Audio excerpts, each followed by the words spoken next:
there's a flip side.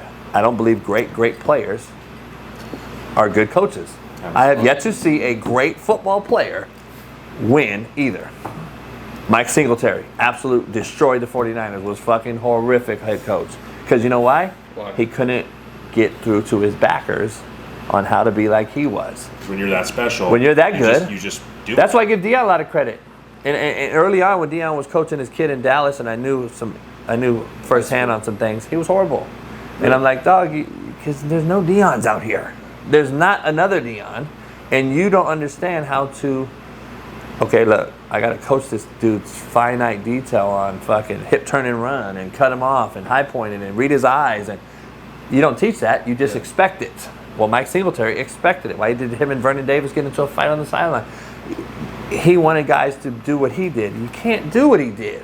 Yeah. And the game's changed, obviously, too. So you either have to figure it out or get out of it and go do something else. Go work at JCPenney warehouse. Because football may not be for you anymore if you can't understand the fact that, okay, I have to adapt or die. It's adapt or die business. I'm going to adapt, and that's why I have died, and I'm out of it right now because I refuse to adapt. And you either coach it or allow it. And we're allowing too much right now, and that is why the game is failing at all-time rate. That's why kids are failing and getting killed in the hood, killing each other, robbing and pillaging all these stores you see every day. We allow it every day. And don't tell me it doesn't translate from football to life. It does. I will say Deion has overachieved at everywhere he's been though. High school, Jackson State winning championships, even freaking Colorado, the over-under was 3.5 wins. What are they at, 5 right now? In place to become a bowl-eligible team. They're 4 right now. They're 4. They won't win another one, but yeah. A few close games. Games no one thought they would win. They're like, let me ask you, the overtime thing. I'm not as high on him as everyone else. That's what I want to get to, because my opinion doesn't mean shit, but I'm not either. There's so much that goes on with coaching that we don't see as fans or viewers or whatever. But when you see things like we're going to take the ball first in overtime, and it doesn't work, but they win against Colorado State, and then Shedeur throws that pick when if you had known maybe that team didn't score, now he just sits on it, take the field. Deion, what? That's ego, though. That's stupidity and ego, and it all wrapped up. Look, my best friend in the whole world is on the staff. So I don't talk too much about it, but the thing about it is, I'm still gonna be honest and real, and I talk to my boy all the time about it. But I'm like, and Matt McChesney obviously is a legend at Colorado and is a lifer, full on fucking. We get into fucking full on fist fights over this. The thing is, he fired his OC who left a head coaching job. Coach Lou, I played for him. Yeah, Sean. Yeah. So he's one of the best coaches I've had. Oh yeah, he's legit. I've known him forever, so you know that. Yes. The offense they ran in Colorado is not anything he does. It's not anything he does. Let's be honest, Mo. Well, problem's a defensive guy, so I don't know what his offensive philosophy is. Well, it's to get his son in the pocket and throw 50 times so NFL scouts can see him. What do you mean, what is it? You think that's what do you mean, what is it? Coach Lou's been throwing the ball. That's his thing, though. But he doesn't throw it like that. This is what Sean Lewis does. He runs outside zone, RPO. He runs pin and pull. He runs pin and pull RPO, second, third level RPOs off to safety. Runs fucking power read, post, all that stuff, right? Okay, all that stuff. I haven't done that in Colorado. By the way, how much turn back did you guys run under him?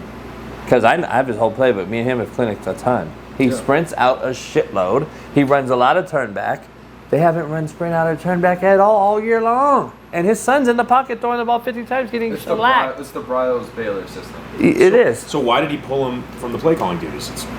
Because scapegoat. Because he brings a guy off the analyst field who's an NFL Shermer. family, Shermer, right? I thought it was his son. So he brings him off, and now what do you do? So listen, my buddy's an agent of Sean. We talked.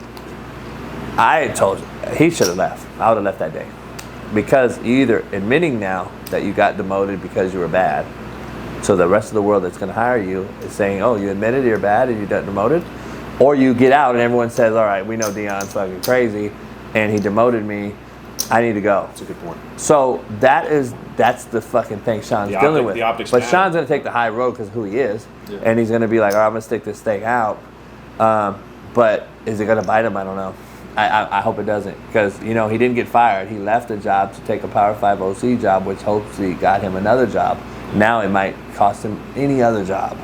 So that is what I do not appreciate by what Deion's doing, because you hired this guy, you wanted this guy, and you have failed him as the head coach because you did all this.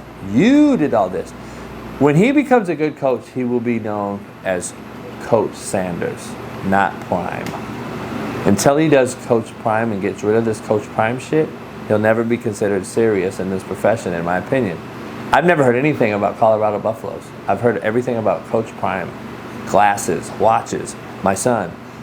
When is it?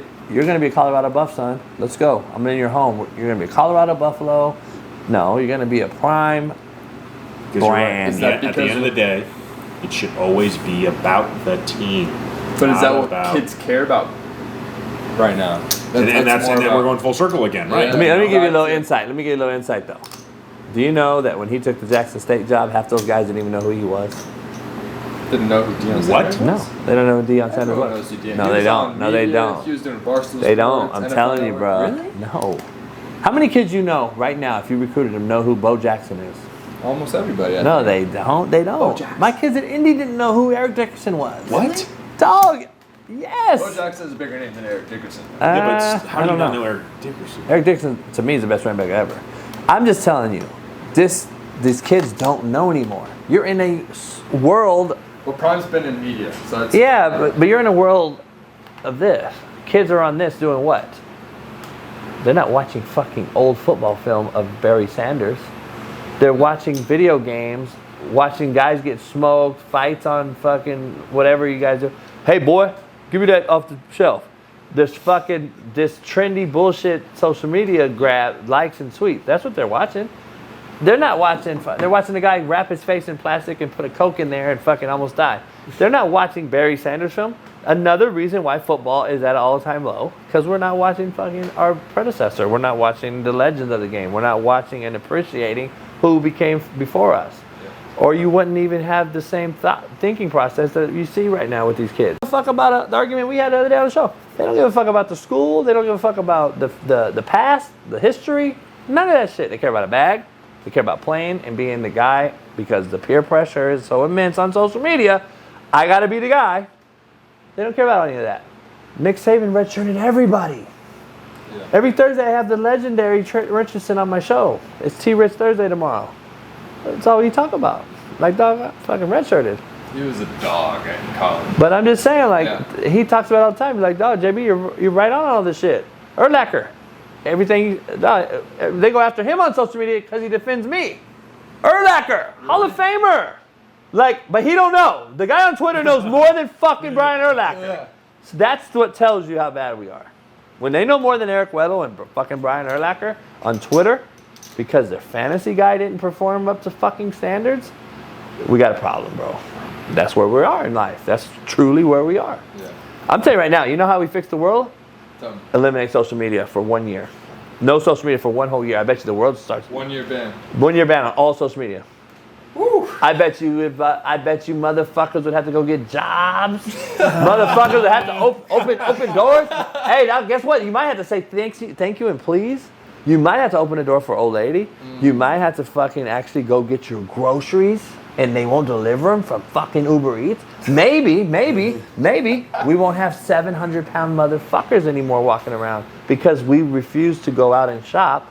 Instead, have everything fucking delivered to us. Maybe, I don't know.